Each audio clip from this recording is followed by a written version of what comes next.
Здравейте, приятели! Аз съм Желю и вие се намирате в канала ми за лечение и народна медицина. В това видео ще ви разкажа малко за мен, 10 интересни факта, които вие най-вероятно не знаете за мен. Да започнем с първи факт. Те са наистина факти. Защото първият факт е, че аз, колкото и шокиращо да ви звучи, не съм гей. Противно на очакванията на много хора, които са оставили такива коментари под клизмените ми видеа, аз не съм хомосексуалист. Вие сте в грешка. И аз имам приятелка, с която съжителстваме, и това е сигурен признак за това, че вие грешите.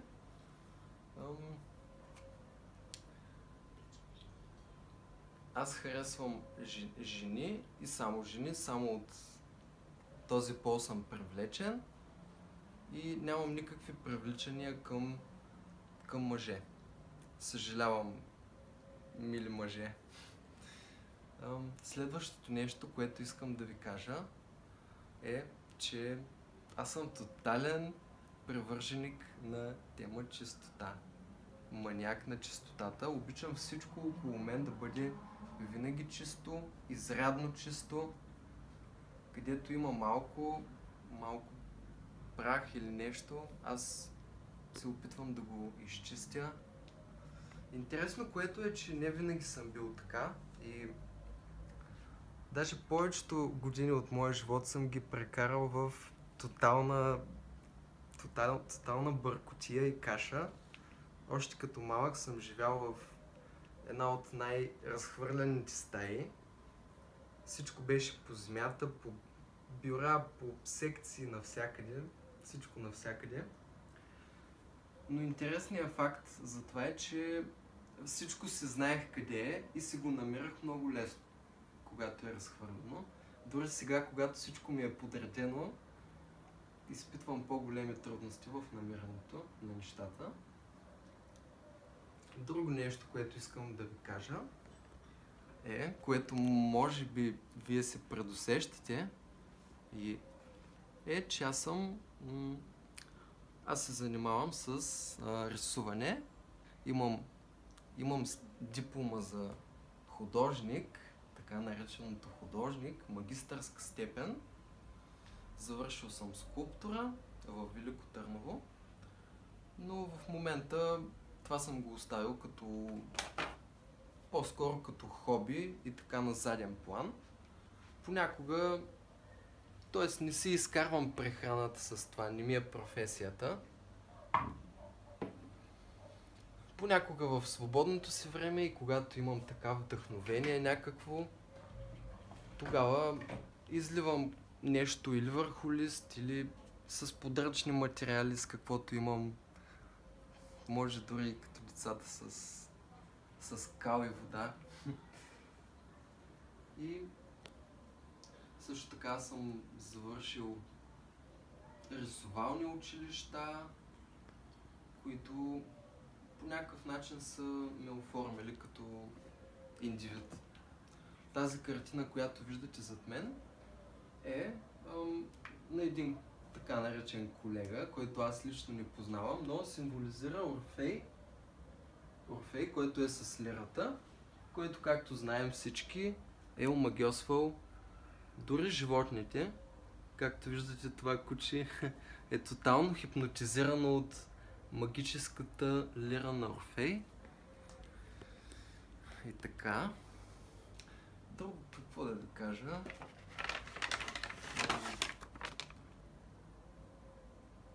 Художник.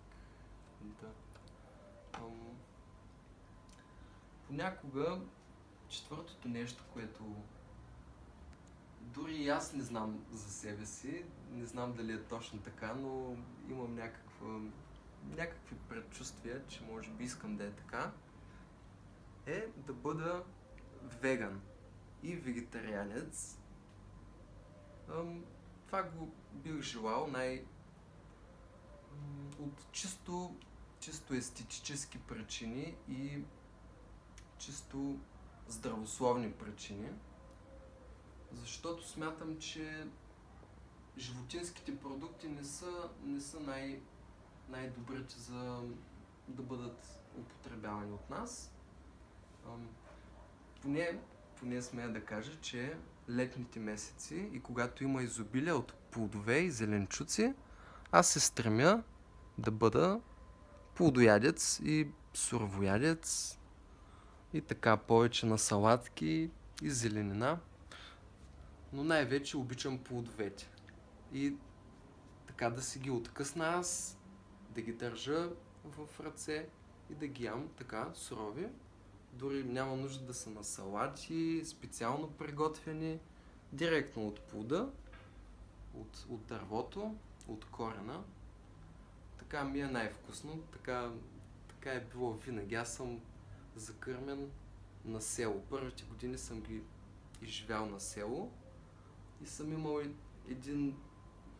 една къща и един двор, който тогава беше моят цял свят. А сега, когато отидох на тази къща, тя ми се видя някак много малка, схлупена къщурка, нищо кой знае какво. Но тогава, в тези години, това беше целият свят за мен и имах чувството, че този двор е необятен. И така, веган не бих се нарекал, но зимните месеци и особено когато няма плодове и зеленчуци в изобилие, аз прибягвам до това да ям яйца, мляко. Най-вече обичам млечни изделия да ям. Кисело, прясно мляко, сирене. Но друго нещо, което е на тази тема е, че аз не обичам магазинерските млечни или пък животински храни. Обичам домашното. Обичам да отида на село и там си имам хора, които отглеждат било крави, било овце, кози и взимам директно продукцията от тях или взимам прясно мляко, наистина прясно мляко, директно издоено и си го заквасвам или пък си го пия така, или правя сирене, но това да отида в магазина и да взема от тамошните, в много редки случаи. Просто не съм привлечен. Но много рядко това се случва. Когато ходя на заведение или ресторант, там няма голям избор. И това е общо взето. Друго нещо, което е, че от няколко години съм така, може да се нарече Facebook маниак, също така. Може и да не ви мязам на такъв, може да мязам на някой от гората излязъл, но да, това е факт. Когато имам свободно време, обичам да прелиствам, да скролвам нагоре, да гледам кой какво поства, кой в какви групи е замесен, какви неща се случват в това интернет пространство, в което всички обитаваме. И какво друго да ви кажа? Нещо относно моя външен вид. Много хора си мислят, като ме видят, че аз съм човек, който взима определени дроги и наркотици, което вече, слава Богу, не е така. Искам да ви кажа, че в момента не взимам никакви наркотици. Дори алкохол се въздържам да пия по отново здравословни причини. Много рядко пия вече. В миналото не е било така, студентските години, тогава съм експериментирал с различни субстанции, различни вещества, но съм видял, че те само ни отдалечават от този свят, в който пребиваваме ежедневно. Те са като някакво бягство, към което човек прибягва. Но рано или късно той отново се завръща в ежедневието си. Тук и сега. И трябва да се справи с ситуацията. Каквато и да е тя. И призовавам ви вас също да намалите наркотиците и да се въздържите от тях. Да бъдете естествено свежи, така да го кажем.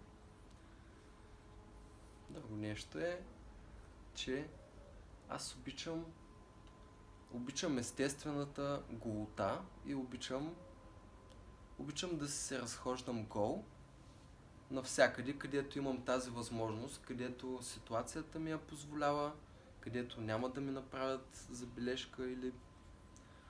Обичам да си ходя гол. Винаги в къщи, когато е топло, аз съм си така чистак бърсак. Дори не нося боксерки или долни гащи, или слипови, или както му викате.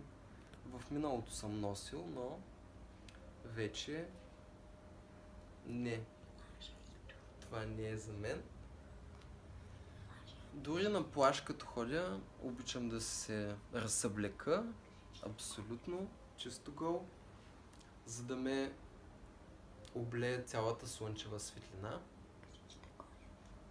Случвало ми се гонили са ме на обществен плаж, заради това, че отивам към водата с мятащ се пенис, което не знам сега с какъв акъл съм го правил това, но се е случвало. Вече не си позволявам такива неща, за да не привличам внимание.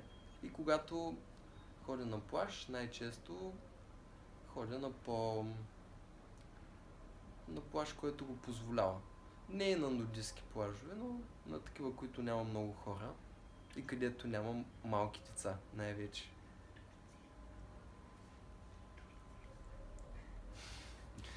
Друго нещо за мен е, както виждате, аз съм изцяло окосмен, с всичкото си окосмение, вежди, мустаци, брада, дори косми в носа си имам, коса, която е на няколко години, която много рядко постригвам. Като цяло с нежелание я постригвам, но бивам предизвикан най-вече заради това, че се получава цъфтеж, който още не съм открил как да спра появата му и да не се налага да се постригвам повече. Харесвам си окосмението, харесвам си космите. Лятоска те стават много интересен цвят. Изросяват се от слънцето. Можете да видите, това си ми е естественият чорапогашник. Това също така помага, тези косми помагат специално на брадата, помагат в голямата жега, когато слънцето пече много и е жежко, да не ми изгаря кожата на брадата. Същото важи и за косата ми. Когато скалпа е бръснат, когато е гола глава човек, тогава много повече шансът да получи слънчев удар е по-голям, докато по този начин косата си се явява естествена защита за слънчевите лъчи, които аз лично много харесвам и търся. Ще ви покажа. Това са ми подмишничките, които в момента съм се изпотил, но не миришат силно. Харесвам си котвата, която се е образувала. Ето тук. Както споменах, никъде не махам окосмение. И така си ми е добре. Много хора ме питат за брадата, за косата, не ти ли е жега, не ти ли пречи, не ти ли буде. Истината е, че не. Така се чувствам най-добре. И се радвам, че съм в този външен вид.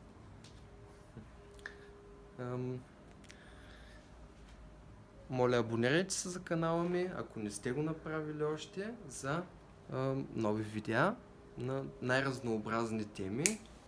И следващото нещо, което искам да ви кажа за мен, последното, или може би предпоследното е, че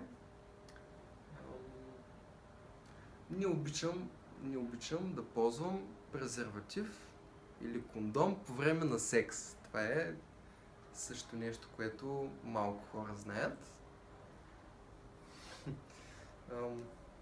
Дори съм имал преживявания, в които си е стигало до там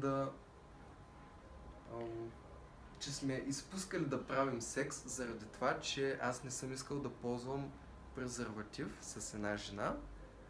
Правили сме други неща, но не сме стигали до половия акт, както е стандартния начин. Това беше в периода на моята дипломна работа и дипломна защита в университета. Тогава дипломната ми работа беше... Това беше много интересен случай с това момиче. Отидохме в аптеката и аз взех, може би, около 50 или 100 кондома. Тя сигурно се ушашави като ги видя, но после отидохме в университета и тя видя, че аз правя бебешки ембрион с кондоми. Това беше част от дипломната ми работа. И тя беше много учудена за това, че не искам да ползвам презерватив, след като ме видя, че купувам стотици презерватива. Може би си е помислила, че съм сексуален маняк, не знам. Но това е. И така, дами, ако искате нещо и ако искате да се случи с предпазни мерки, няма да бъде с мен. Търсете го някъде другаде. И това е за сега. Ако имате въпроси, можете да ги зададете под видеото си. И това е от мен, Желю. Чао!